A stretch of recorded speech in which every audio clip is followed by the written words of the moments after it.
সমাধান। একটা জায়গা রোজা নিয়ে নবী বলেছেন, এক রোজা থেকে আরেক রোজার মধ্যখানে সময় আছে কতটুকু? কম পক্ষে 300 দিন। কয়টা দিন? কম পক্ষে 300 দিন। 360 দিনে যদি এক বছর হয়, এই বছরে 30টা দিন, ওই বছরে 30টা দিন, 60 দিন মাইনাস হয়ে গেল। কয় দিন? 60 দিন মাইনাস হয়ে গেল। আরো আছে অবশিষ্ট কয় দিন? 300 দিন। মানুষের জীবনে চলার পথে কত গুনাহ হয়, কত অপরাধ হয়। আল্লাহর হাবিব বলেছেন মুকাফফিরাতুল লিমা বাইনাহুন্না ইযা তুনিবাতিল কাবাইর। আমার নবী বলেছে, উম্মত, যদি তোমরা কবিরা গুনাহ থেকে বেঁচে থাকতে পারো, ইচ্ছে করে যদি তোমরা কবিরা গুনাহ না করো, তাহলে তোমরা এক বছরের রোজা যখন রাখবে, অপেক্ষা করতে করতে আরেক বছরের রোজা শুরু হয়ে যাবে। এই দুই দিকে রোজা যথা নিয়মে রাখার কারণে এই 300 দিনের সবগুলো গুনাহ আমার আল্লাহ মাফ করে দিবে, দুই দিকের রোজার কারণে। এই কারণে রোজাদারদের দাম আল্লাহর কাছে আকাশচুম্বী। আল্লাহ বলেছেন জান্নাতের একটা স্পেশাল গেট আছে, সেটার নাম হলো রাইয়ান। আমি কাল কিয়ামতের দিন ওই রোজাদারদের জন্য গেটটা ওপেন করে দিব। রোজাদাররা যখন জান্নাতে প্রবেশ করবে, আমি সঙ্গে সঙ্গে প্রবেশ শেষ হলে এটাকে ক্লোজ করে দিব। একটু বললাম কারণ লম্বা সময় নাই, আমার মাইক সারার সময় হয়ে গেছে, 11:15 বাজতেছে। বন্ধুরে আমার দিকে তাকান। 2 নম্বরে কি জায়গায় আল্লাহ আপনার জিকির করবে, এর চেয়ে বড় নিয়ামত আর কি হতে পারে? ঠিক। আল্লাহ বলেছে ওয়াশকুরুলি ওয়ালা তাকফুরুন, তোমরা আমার প্রতি কৃতজ্ঞ হও, অকৃতজ্ঞ হইও না। ম্যাক্সিমাম মুসলমানই তো অকৃতজ্ঞ। আল্লাহর আইনের তো কোনো তোয়াক্কাই করছে না মানুষ। ঠিক। ইমাম সাহেব এই যে গতকালকের মাহফিলে আমার পিছনে বসে আছে এক মসজিদের খতিব। ইনি বলতেছে, হুজুর এই শুক্রবারে জুম্মায় আমি একটু সুদ নিয়ে আলোচনা করছিলাম। কি নিয়ে? সুদ নিয়ে আলোচনা করে আমি বের হয়েছি। পরে আমাকে মসজিদ কমিটি বলতেছে আগামী শুক্রবার থেকে আর আইসেন না। তো ইমাম সাহেব কি আপনার মতো পণ্ডিত মার্কা মসজিদ কমিটির জন্য কি ইমাম সাহেব হারামকে হালাল বলতো না? হারামকে হালাল বলা তো হারামকে হালাল বলা, হালালকে হারাম বলা তো কুফরি। তো কুফরি করার পরে কি সে মুসলমান থাকে? না। তো মুসলমান যদি কেউ না হয়, তার জীবনে কি কোনো নিয়ামত আছে? না। তাহলে ইমাম সাহেব কি আপনার গোলামি করতে আসছেন? আল্লাহ। ইমাম সাহেবকে যেই ব্যক্তি মনে করবে তার চাকর, যদি কেউ মনে করে, কোনো মুসল্লি যদি মনে করে যে ইমাম সাহেব চাকরি করছে, কি করছে? চাকরি করছে, তাহলে তার নামাজ হবে না। চাকরি শব্দটা চাকর শব্দ থেকে এসেছে। কোন শব্দ থেকে? চাকর। চাকর থেকে চাকরি হয়েছে। মসজিদে ইমাম সাহেবটা কখনোই চাকরি হয় না, এটা হয় গোলামি। কি হয়? গোলামি। আল্লাহ রাসূলের প্রেমে গোলামি করে আপনি তার কথাগুলো মানেন বা না মানেন, তাকে বলার তো বাক স্বাধীনতা তো দিতে হবে। ঠিক ঠিক না? ঠিক। আরো জোরে বলেন না? ঠিক। আল্লাহ বলেছেন ফাযকুরুনি আযকুরুকুম। বন্ধুরে আমার, আপনি যখন এই পৃথিবীর বুকে বসে বসে জিকির করবেন, আল্লাহ আপনার জিকির করবে। হযরত আব্দুল্লাহ ইবনে বসুর রাদিয়াল্লাহু তাআলা আনহু থেকে হাদিস খানা বর্ণিত। আমার আপনার প্রাণের নবীকে প্রশ্ন করলেন তিনি, ইয়া রাসূলুল্লাহ, আমার জন্য ইসলামের বিধান আইন তো অনেক হয়ে গেছে, আমাকে একটা স্পেশাল আমল শিখিয়ে দেন। ঠিক। এবার আমার নবী তার জিহ্বার দিকে ইঙ্গিত করে আমার নবী বললেন, তুমি আল্লাহর জিকির করে করে তোমার জিহ্বাটাকে সিক্ত রাখো। জিকির জবান দিয়ে করা যায়, কলব দিয়ে করা যায়। আল্লাহ রাসূল বলেছেন জবান এবং কলব দুটো মিলে যে জিকির করা হয়, ওই জিকিরটাই হলো সবচেয়ে উত্তম জিকির। সুবহানাল্লাহ। যদি বলেন না সুবহানাল্লাহ। সুবহানাল্লাহ। এই যে সুবহানাল্লাহ বলছেন আল্লাহর জিকির, আলহামদুলিল্লাহ বলছেন আল্লাহর জিকির, লা ইলাহা ইল্লাল্লাহ বলছেন আল্লাহর জিকির, আল্লাহু আকবার বলছেন আল্লাহর জিকির। কাউকে সৎ কাজের জন্য ডাকছেন, আল্লাহর জিকির। কাউকে অসৎ কাজ থেকে বারণ করার চেষ্টা করছেন, এটাও আল্লাহর জিকির। বুঝতে হবে জিকিরের শব্দ হলো স্মরণ করা। এ মুসাগারার মানুষ, হৃদয় খুলে শোনো। প্রত্যেকটা মেশিনকে পরিষ্কার করার একটা যন্ত্র আছে, আছে না নাই? প্রত্যেকটা মেশিনকে ক্লিয়ার করার একটা যন্ত্র আছে। আপনার আমার প্রাণে নবী বলে দিয়েছেন, উম্মত তোমাদের মনের ঘরকে পরিষ্কার, মনের ঘরের ময়লা দূর করে তোমাদের হৃদয় রাজ্যটাকে পরিষ্কার করার যন্ত্র হলো জিকির। আল্লাহ রাসূল বলেছেন, তোমরা যখন জান্নাতের বাগানে আসা যাওয়া করো তখন তোমরা ওখান থেকে কিছু ফল খেয়ে নিও। ইয়া রাসূলুল্লাহ, এই জান্নাতি ফল কি গো? আমার নবী বললেন, জান্নাতি ফল হলো সুবহানাল্লাহ, আলহামদুলিল্লাহ, লা ইলাহা ইল্লাল্লাহ, আল্লাহু আকবার। এই যে সুবহানাল্লাহ বলতে বলছি, সুবহানাল্লাহটা তো বলেন না। কি এই জবান দিছে বসে বসে ভোট খাওয়ার জন্য? ভোট খাওয়ার জন্য? চা দোকানে বসে বসে চা খাওয়ার জন্য? দোকানে বসে বসে মানুষের বদনাম করার জন্য? না, না বলেন কেন? তো মুখ দিছে আল্লাহ, ভোট খাইবেন কি দিয়া? মুখ দিয়েই তো। কি বিয়ের বাড়ি গিয়ে কুরমা কি দিয়ে খাবেন? জব মুখ দিয়ে তো খাইতে হবে। আর কি দিয়ে খাবেন? অন্য কোনো রাস্তা আছে? কেন কথাটা বললাম জানেন? সবই করবেন মুখ দিয়ে, তবে তাকে আল্লাহ যেটা বলেছেন জিকির, জিকির আগে করতে হবে। এটা হলো আমরা মুসলমান হিসেবে আমাদের প্রথম কাজ। এটা কি আমরা মুসলমান হিসেবে এটা আমাদের প্রথম কাজ? ঠিক নি? ঠিক। আলহামদুলিল্লাহ বলেন। আলহামদুলিল্লাহ। এই যে আলহামদুলিল্লাহ বলছেন, এটাও জিকির। কি ঠিক? জিকিরের আরো কিছু নমুনা আছে, বলবো? বলেন। শোনার দরকার আছে নি? ইসলামের প্রথম খলিফাকে জানেননি?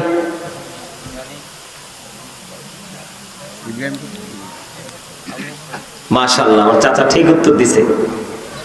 হযরতে আবু বকর সিদ্দিক রাদিয়াল্লাহু তাআলা আনহু। দ্বিতীয় খলিফা হলেন হযরতে ওমর। আমার নবী একদিন হাদিস শরীফের মধ্যে এসেছে, আমার নবী একদিন এক হাতে ধরলেন হযরতে আবু বকরকে, আর এক হাতে ধরলেন হযরতে ওমর রাদিয়াল্লাহু তাআলা আনহুকে। দুইজনকে দুই হাতে ধরে মসজিদের দিকে ঢুকলেন আর বলতে লাগলেন যে আজকে আমি যেভাবে ওদেরকে নিয়ে মসজিদে প্রবেশ করেছি, ঠিক তেমনি ভাবে কাল কিয়ামতের দিন তারা দুইজন আমার পাশে থাকবে এবং তাদেরকে নিয়ে আমি জান্নাতে ঢুকবো। তাদের তো মর্যাদা বাড়লো কিভাবে? আল্লাহ। তাদের এই মর্যাদা বাড়ার কারণ হলো বেশি বেশি করে মাওলার জিকির করেছে আর ট্রেনিং নিয়েছে আপনার আমার প্রাণের নবীর কাছ থেকে। আর বলে, হুজুর পৃথিবীর মানুষগুলো ট্রেনিং নেবে কোত্থেকে? পৃথিবীর মানুষগুলো ট্রেনিং নেবে হক্কানি আলেমদের থেকে। কোত্থেকে? আমি আপনাদেরকে বলি, তাদের মধ্যে কেমন জিকিরের কম্পিটিশন ছিল বন্ধু। আল্লাহর হাবিব একদিন দিনের জন্য দান করার জন্য বললেন।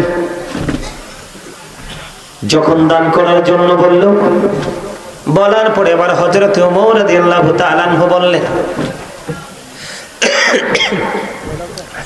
আমার জীবনে কোনোদিন কোন কাজে হযরতে আবু বকরকে হারাতে পারিনি। আজকে একটা সুযোগ পেয়েছি। আমার দিকে মন দিয়ে তাকান, ছোট্ট একটা হাদিস আমাদের জন্য কত বড় শিক্ষা। আল্লাহ রাসূল যখন দান করতে বললেন, এখন হযরতে ওমর মনে মনে চিন্তা করে, জীবনে কোনোদিন হযরতে আবু বকরকে কোন জায়গাতে হারাতে পারিনি। ঠিক। আজকে একটা সুযোগ পেয়েছি, আমার কাছে তো দৌলত আছে, সম্পদ আছে, আজকে আমি আবু বকরকে হারাবো। কি করব? হারাবো। আজকে আমি হযরতে আবু বকরকে হারাবো। তিনি এই চিন্তা করে রাসূলের কাছে মাল নিয়ে হাজির হলেন। হযরতে ওমর, আমার নবীজি ডাক দিয়ে প্রশ্ন করলো, ওমর তুমি কতটুকু সম্পদ নিয়ে এসেছো? কই ইয়া রাসূলুল্লাহ, অর্ধেক নিয়ে এসেছি। ফ্যামিলি পরিবারের জন্য কি রেখে এসেছো? ফ্যামিলি পরিবারের জন্য আরো অর্ধেক রেখে এসেছি। সুবহানাল্লাহ। দেখেন তাদের মধ্যে কতটা প্রেম, কতটা কম্পিটিশন ছিল আল্লাহকে পাওয়ার জন্য। এবার হযরতে আবু বকরকে যখন ডাক দিলেন, আবু বকরকে বললেন তুমি কতটুকু নিয়ে এসেছো? এবার হযরতে আবু বকর বললেন ইয়া রাসূলুল্লাহ, আমার কাছে যতটুকু আছে সবটুকু নিয়ে এসেছি। তুমি তোমার ফ্যামিলির জন্য কি নিয়ে রেখে এসেছো? এবার আবু বকর ডেকে ডেকে বললেন ইয়া রাসূলুল্লাহ, আমি আমার ফ্যামিলি পরিবারের জন্য আল্লাহ এবং আল্লাহর হাবিবকে রেখে এসেছি। সুবহানাল্লাহ। জিতলো কে? আবু বকর। এখানে কি শিক্ষা আমাদের জন্য আছে না? আজকে আমাদের দেশে মাহফিলের জন্য, মসজিদের জন্য, মাদ্রাসার জন্য চাইলে টাকাটা পকেটে ঢুকায় রাখে, মনে করে 500 টাকা 1000 টাকা দিলেই মনে কমে যায়। তার কারণ হলো তাদের বিবেক বিবেচনাটা নষ্ট হয়ে গেছে। নষ্ট হলো কেন? পৃথিবীর লোভের কারণে। কারণ তারা মনে করতেছে পৃথিবীটাই সবচেয়ে বড়, কিন্তু এর চাইতে যে বড় জগৎ আমাদের জন্য আছে এটা মানুষ বুঝতে চায় না। এটা না বুঝতে চাওয়ার এবং পারার কারণ হলো তারা বিবেকহীন হয়ে গেছে। পৃথিবীর লোভে তাদের অন্তর এবং চোখ দুটো অন্ধকারাচ্ছন্ন হয়ে গেছে। বন্ধুরে আমার, দেখেন তারা জিকির কেমন করে করেছে।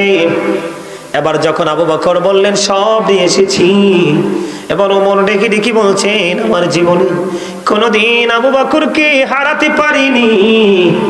আমার কাছে মনে হয় আমি কোনোদিন আবু বকরকে হারাতে পারবো না।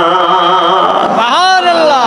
আমার নবীজি বলেছেন আবু বকরের সম্পদ আমার যত কাজে লেগেছে, যত উপকারে এসেছে, আর কারো সম্পদ এত উপকারে আসেনি। আবু বকর একটা সেকেন্ড দেরি করলো না, ডাক দিয়ে বলল ইয়া রাসূলুল্লাহ, ইয়া হাবিবাল্লাহ, নবী নবী গো, আমার সম্পদ নয়, আমি নিজেও আপনার। সুবহানাল্লাহ। এই কারণে তারা এত দামি হয়েছে। আমি আপনাদেরকে জিকির নিয়ে আরেকটু ছোট্ট করে আলোচনা করব বন্ধু। আমার দিকে তাকান। আমি আপনাদেরকে যেইভাবে আজকে উপদেশ দিচ্ছি ঠিক সেইভাবে একদিন আমার নবীজি সাহাবায়ে কেরামদেরকে প্রশ্ন করলেন, তোমাদের মধ্যে কে আছো আজকে রোজা রেখেছো? আবু বকর হাত উঠিয়ে বললেন ইয়া রাসূলুল্লাহ, আমি আছি গো, আজকে আমি রোজা রেখেছি। সুবহানাল্লাহ। মনে রাখবেন প্রশ্নগুলো। 2 নম্বরে নবীজি আরেকটা প্রশ্ন করলেন, তোমাদের মধ্যে কে আছো আজকে জানাজা নামাজ পড়েছো, জানাজায় তুমি স্মরণ করেছো? এবারও হাত তুললেন আবু বকর, ইয়া রাসূলুল্লাহ, আমি। এত আস্তে, সুবহানাল্লাহ। আমার কাছে মনে হয় ওয়াজের সারমর্মটা আপনি কি বুঝাইতে চাইছে সেটাই একটু বুঝতে চান না। কারণ মানুষের দেহ আসল না, আবারও বলছি আত্মা আসল। আপনার দেহ এখানে আছে, মনটা উদাসীনতার মধ্যে আছে, আপনি এখানে বসে কোনো লাভ। কারণ মানুষের আসল হচ্ছে তার মন। মনের গতিটা যেই দিকে, দেহের গতিটাও সেদিকে। মন যেদিকে চায় দেহ সেদিকে যায়, মন যেটা চায় না দেহ সেটা চায় না, করে না। তাহলে আপনার এখানে মন রাখতে হবে আমি কি বুঝাইতে চাই। হাদিস শরীফ তো। কে রোজা রেখেছো? প্রথম প্রশ্ন আবু বকর হাত তুললেন। দ্বিতীয়বার প্রশ্ন করলেন জানাজায় কে স্মরণ করেছো? এবার হাত তুললেন হযরতে আবু বকর। তৃতীয়ত আমার নবী প্রশ্ন করলেন আজকে কে রে অসুস্থ মানুষের সেবা করেছো? এবার আবার হাত তুললেন আবু বকর, ডাকি ডাকি বলে ইয়া রাসূলুল্লাহ, নবী গো, আমি। সুবহানাল্লাহ বলেন না। আমার নবী আরেকটা প্রশ্ন করলেন আজকে কে রে মিসকিনকে খাবার খাইয়েছো? এবার আবার আবু বকর হাত তুললেন, বললেন নবী গো, আমি। এই মুসাগরার যুবক আমার ভাই বাবারা, আমার মা বোনদেরকে ডেকে ডেকে বলছি জিকির কেমন করে করতে হয়, মালিকের সাথে প্রেম কেমন করে করতে হয়, একটুখানি শিখে নাও, একটুখানি বুঝে নাও।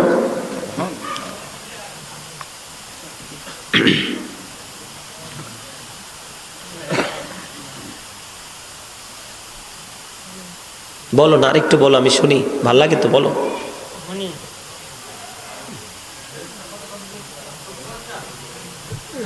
বলো বলো, আমি একটু 5 মিনিট ওয়েট করবো, তোমাদেরটা শুনবো, বলো। সুন্দর লাগে তো। You are very experience man, না বলে আর পারলাম না। তোমাদের অনেক বেশি অভিজ্ঞতা, তোমাদের অভিজ্ঞতা দেখে আমি এত ভালোবেসে মহাব্বত করে ডেকে বসালাম। যে অভিজ্ঞতা দেখাচ্ছ, শেষ ভালো যার। শুরুটা সবাই করতে পারে, শেষ পর্যন্ত যিনি ধৈর্য ধরতে পারে, আল্লাহ বলেছেন অবাশিরিস সাবিরিন, সুসংবাদ ধৈর্যশীলদের জন্য। ইন্নাল্লাহা মা'আস সাবিরিন, আল্লাহ নিজে বলেছেন তিনি ধৈর্যশীলদের সাথে অল টাইম তিনি থাকেন, আছেন। সুবহানাল্লাহ। এইটুকু সময় তোমরা ধৈর্য ধরতে পারলা না? এই হিন্দু, খ্রিস্টান, বৌদ্ধ, ইহুদি, নাসারা, এদের সম্পর্কে আল্লাহ ওয়াজ করতেছে উইদ্দাত লিল কাফিরিন। আল্লাহ এদের জন্য ঘোষণা করে দিয়েছেন ইউ গো টু হেল, জাহান্নামে চলে যাও, কারণ ওদের ঈমান নেই, ওরা বেঈমান। আর মুসলমানদের জন্য আল্লাহ বলেছেন উইদ্দাত লিল মুত্তাকিন, আল্লাহ মুত্তাকিনদের জন্য জান্নাত বরাদ্দ করেছেন। আল্লাহ বলবে ইউ গো টু প্যারাডাইস, জান্নাতে চলে যাও। সুবহানাল্লাহ। কিন্তু সব মুসলমান তো মুমিন নয়, সব মুসলমান তো মুত্তাকি নয়। মুসলমানের জন্য আল্লাহ জান্নাত বানায়নি, বানিয়েছে মুমিন এবং মুত্তাকিদের জন্য। বুঝে নিতে হবে তো কোন কন্ডিশনে তুমি আছো। তুমি ভাবো এদের তো ঘোষণা জাহান্নামী, ওরা জাহান্নামী, কোরআনে অসংখ্য দলিল আছে, হাদিসে আছে। তারপরেও দেখবা তারা যখন তাদের ধর্মীয় কাজটা করে না, অত্যন্ত আদবের সাথে করে, তাদের দৃষ্টি থেকে আদব। কিন্তু আমরা বলি এটা শয়তানি। কারণ ইহুদি ধর্ম, যেই বেঈমান কাফেরদের যে ধর্ম সৃষ্টি করেছে, সেই স্রষ্টা হলো শয়তান, আর আমাদের ধর্মের স্রষ্টা হলো স্বয়ং আল্লাহ। আল্লাহ, কি মজার খবর! এই জন্য আমি প্রায় ওয়াজে বলি, ওয়াজ কিন্তু বিবেকবানদের জন্য, বিবেকহীনদের জন্য নয়। ওয়াজ হচ্ছে সেন্স এবিলিটি সম্পূর্ণ পারসনদের জন্য, সেন্সলেসদের জন্য নয়। ওয়াজ হচ্ছে বুদ্ধিমানদের জন্য, বুদ্ধিহীনদের জন্য না। বুদ্ধিমান মানুষ কাকে বলে জানেন? যারা সারা দিন, সারা সপ্তাহ, সারা মাস পৃথিবীর জন্য কাজ করে, কিন্তু গেফে গেফে একটুখানি মালিকের ঘরে এসে হাজিরা দিয়ে যায়। সুবহানাল্লাহ। এরাই হলো শ্রেষ্ঠ বুদ্ধিমান। আল্লাহর গোলামি করলে পৃথিবীর কাজ কখনো থেমে থাকে না, বরং সেটা সহজ হয়ে যায়। কি হয়ে যায়? তার প্রমাণ আবু বকর। কয়টা প্রশ্ন করলেন নবীজি? শেষ করে দেব, টাইম অনেক হয়ে গেছে। আচ্ছা, হেইয়া কর্ম আনে করেন না, আমি বলতেছি তো। তোমরা হাসতে পারলা না মিয়া, তোমরা তো হার্ট অ্যাটাক করে মরবা। তোমরা অসময় কথা বলো, সময় মতো হাসো না। আমি যখন ওয়াজ করি তখন তোমরা দাঁত দেখাও, আর এখন দাঁত দেখানোর সময় সবটি খাইতে রাখছে হামুকের মতো। কি ভুল কইছি? না, ঠিক। আমি ওয়াজ করতেছি কোথায়? মুসাগারা বৈশা কথা কইছি বরিশাল্লা। তো এই সময় একটু হাসি দেওয়ার দরকার না? হ্যাঁ, কি কি ভুল কথা কইছি? না, ঠিক। আমার চাচাই কিন্তু ঠিকই বুঝছে, আর লাগিয়া মিষ্টি একটা হাসি দিছে। ওই কেন বলছি, ওই যে তোমাদের বুদ্ধি তো নাই, দেহটায় না, এখানে মন তো যাইয়া রয়েছে কোথায় আল্লাহই ভালো জানে। বন্ধুরে আমার দিকে তাকান। চারটা প্রশ্ন করলো, চারবারই হাত তুললেন হযরতে আবু বকর। রোজা রেখেছো? কে নবী গো আমি। জানাজা স্মরণ করেছো? কে নবী গো আমি। মিসকিনকে খাবার খাইয়েছে? কে নবী গো আমি। অসুস্থ রোগীর সেবা করেছে? কে নবী গো আমি। চারটা উত্তর দিলেন হযরতে আবু বকর। এবার আমার নবী একটা ডাক দিয়ে বললেন, এই চারটা গুণ যার মধ্যে আছে রে, সে জান্নাতি হয়ে গেছে। কয়টা কাজ? চারটা কাজ যে করলো সে জান্নাতি হলো। এর মধ্যে প্রথম হলো কি? রোজা। কি? রোজা। রোজার ফজিলত বুঝেননি?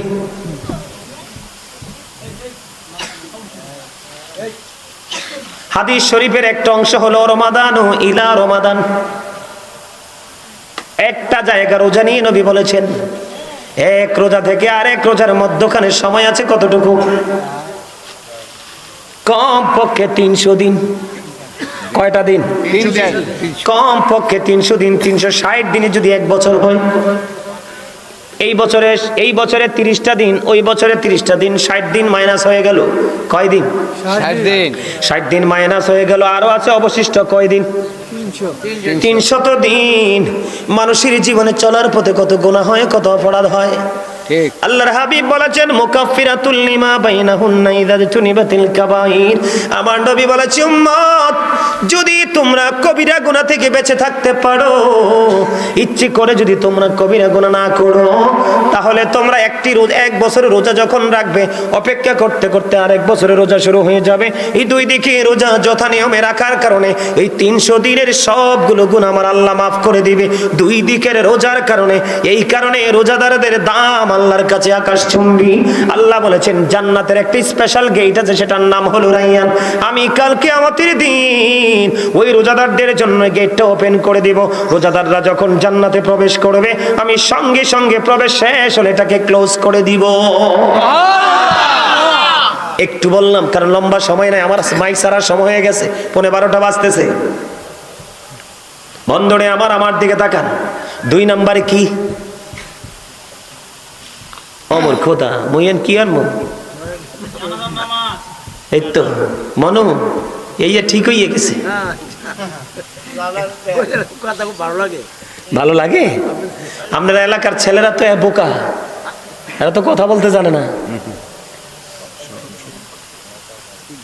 2 নম্বরে কি? জানাজার নামাজ পড়লে কি হয় জানেননি?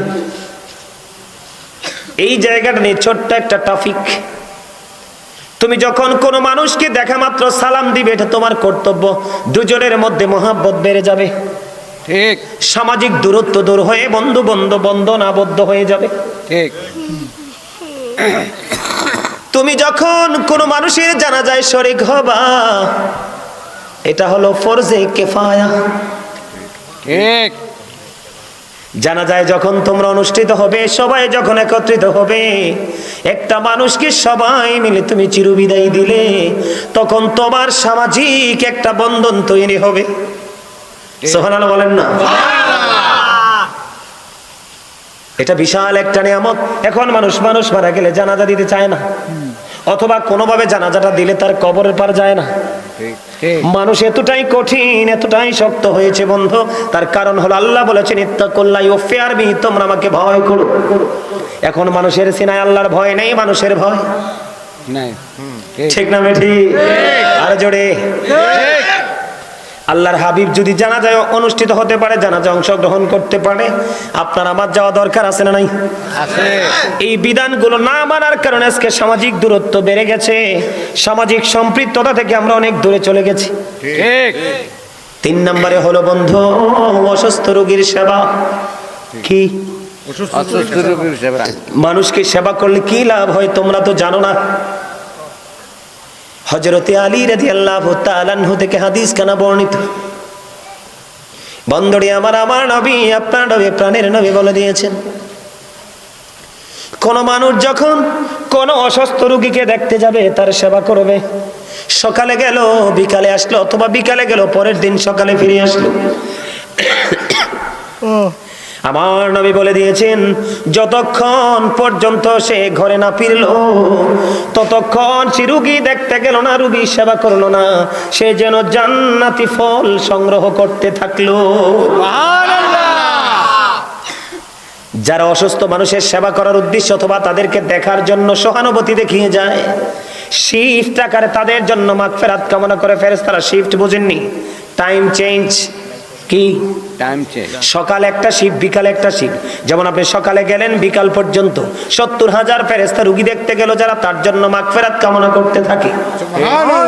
আবার কেউ বিকালে গেল, পরের দিন সন্ধ্যা হলো, এই সময় পর্যন্ত আরো 70,000 ফেরেশতা তার জন্য মাগফিরাত কামনা করে। আর একটু মহব্বতে বলেন না সুবহানাল্লাহ। আজকে আমাদের মধ্যে কি সেই সংস্কৃতি আছে? আরে ভাই, দূরের মানুষ তো তার দূরের কথা, মা বাবা অসুস্থ হলে তাকে বৃদ্ধাশ্রমে পাঠায়। এইটাই জাতির জন্য অত্যন্ত লজ্জাজনক এক কথা। মুসলমান হিসাবে আমরা অত্যন্ত লজ্জিত। বন্ধুরে আমার, এরপরে হলো খাবার। আপনি যেইভাবে মানুষকে খাবার খাওয়ান, আল্লাহর কাছে পছন্দনীয় দুইটা কাজ, পরিচিত হোক অপরিচিত হোক, মুসলমানকে দেখা মাত্র সালাম দিয়ে দেওয়া আর মানুষকে তৃপ্তি সহকারে খাইয়ে দেওয়া। এখন কত মৌলবীরা কয় খানা খাওয়ানো নাকি বেদাত। আছে না নাই আপনাদের এলাকা? আছে না? এগুলো কখনোই শুনবেন না। খাবার খাওয়ানো অনেক বেশি সওয়াব। আল্লাহ রাসূল কি বলছে জানেননি? আল্লাহ রাসূল বলেছেন, তোমরা যখন তরকারি রান্না করো, ঝোল একটু বাড়াইয়া দিও, যেন পাশের ঘরের গরিবকে একটু বাটি দিয়ে দিতে পারো। সুবহানাল্লাহ। আর জোরে কোন না সুবহানাল্লাহ। রাসূলের কাছে বন্ধে একদিন এক মেহমান আসলেন, হাদিস শরীফের দ্বারা প্রমাণ। মেহমান আসার পরে রাসূল তার বিবির ঘরে খবর পাঠালেন। রাত্রটা ফুরিয়ে গেল। কি হয়ে গেল? রাত্রটা ফুরিয়ে গেল। দিন যখন হলো, সকাল হলো, ওই সাহাবী নবীজির দরবারের দিকে কদম যখন দিলেন, ওই আনসারী সাহাবীকে আমার নবীজি তার দিকে তাকিয়ে একটা নজর দিলেন। তা দেখার পরে দেখতে পাইলেন ওই নবীজির চেহারা মোবারকে ফুটন্ত হাসি। হাসির কারণ কি গো নবী? হাসির কারণ হলো আমার নবী বললেন, তুমি গত রজনীতে যে আচরণ করেছো তোমার মেহমানের সঙ্গে, এই আচরণে আমার আল্লাহ নিজে খুশি হয়ে গেছেন, এই জন্য আমি খুশির সংবাদকে তোমাকে দেখে হেসে দিলাম। এই বৈশিষ্ট্য কার মাঝে? আবু বকর সিদ্দিক রাদিয়াল্লাহু তাআলা আনহুর মাঝে অনেক বৈশিষ্ট্য আছে। তবে এত লম্বা আমি কথা বলবো না, আমি আপনাদেরকে এইটুকু বলবো, বেশি বললে আবার মনেও রাখতে পারবেন না। বেশি বেশি জিকির করবেন, বেশি বেশি করে আলেমদের সাথে সম্পর্ক রাখবেন। যার সিনায় রাসূল প্রেম আছে, আহলে বাইতের প্রেম আছে, সাহাবাই কেরামের প্রেম আছে, আল্লাহর ওলিদের প্রেম আছে। আমার কথা কি আপনারা বুঝতে পারছেন? আপনারা যত যাই বলেন না কেন, ইসলামটা কিন্তু ধাপে ধাপে আজ পর্যন্ত এখানে আসছে। যারা আপনাকে আপনার আমার পূর্বে যারা নিয়ে আসছে, আপনি কি তাদেরকে সম্মান করবেন না? করবেন না? না করলে এটা আপনার ব্যক্তিগত ইখতিয়ার, কিন্তু রোলস অনুযায়ী তারা আপনার কাছ থেকে সর্বোচ্চ মর্যাদা পাওয়ার হক রাখে। ঠিক না? ঠিক। মনে রাখবেন, কাউকে সম্মান দিলেই সম্মান পাবেন, কাউকে সম্মান না দিলে সম্মান পাওয়ার আশা করা বোকামের কাজ। ঠিক না? আরো জোরে। আমার কথায় কষ্ট পাইছেন? মরতে হবে, দেহ থেকে আত্মা আলাদা হয়ে যাবে, বাঁচার কোনো সুযোগ নাই, মরার কোনো সুযোগ নাই, পালাবার কোনো সুযোগ নাই, বন্ধু বান্ধব আত্মীয় স্বজন কিছুই নাই। আছে? সবচেয়ে কম আযাব, আগুনের এক জোড়া জুতা পরিয়ে দেওয়া হবে। আগুনটা কেমন? এক এক করে 3000 বছর তাপ দিলেন, আগুনের রং হলো লাল, এরপরে হলো সাদা, এরপরে হলো কালো। 3000 বছর আগুনকে তাপ দিতে দিতে এত উত্তপ্ত করে রাখছে, এই আগুনের একজোড়া জুতা পরিয়ে দেওয়া হবে। এতটা ভয়ঙ্কর হবে কাল হাসরের ময়দান। মা আয়েশা প্রশ্ন করছিল, ইয়া রাসূলুল্লাহ, নারী পুরুষ কি উলঙ্গ থাকবে? ইয়া রাসূলুল্লাহ, কয় হ, এ নারী কি পুরুষের দিকে তাকাবে না? আমার নবীজি বলেছেন, আয়েশা রে, ভয় এতটা ভয়ঙ্কর হবে হাসরের মাঠটা, একজন আরেকজনের দিকে তাকাইবার সুযোগই থাকবে না। সাবধান হয়ে যান। Close your camera. আমার কথা কি বুঝতে পারছেন? আরো জোরে বলেন। সম্মানিত উপস্থিতি, আপনাদের এখানে আমি শুনেছি আপনাদের মসজিদটা একেবারে জীর্ণ শীর্ণ, তাই না? টিনের ঘর। দুনিয়াতে যে মসজিদ বানাবে, ছোট হোক বড় হোক, আল্লাহ রাব্বুল আলামিন কথা দিয়েছেন, হাবিব আপনি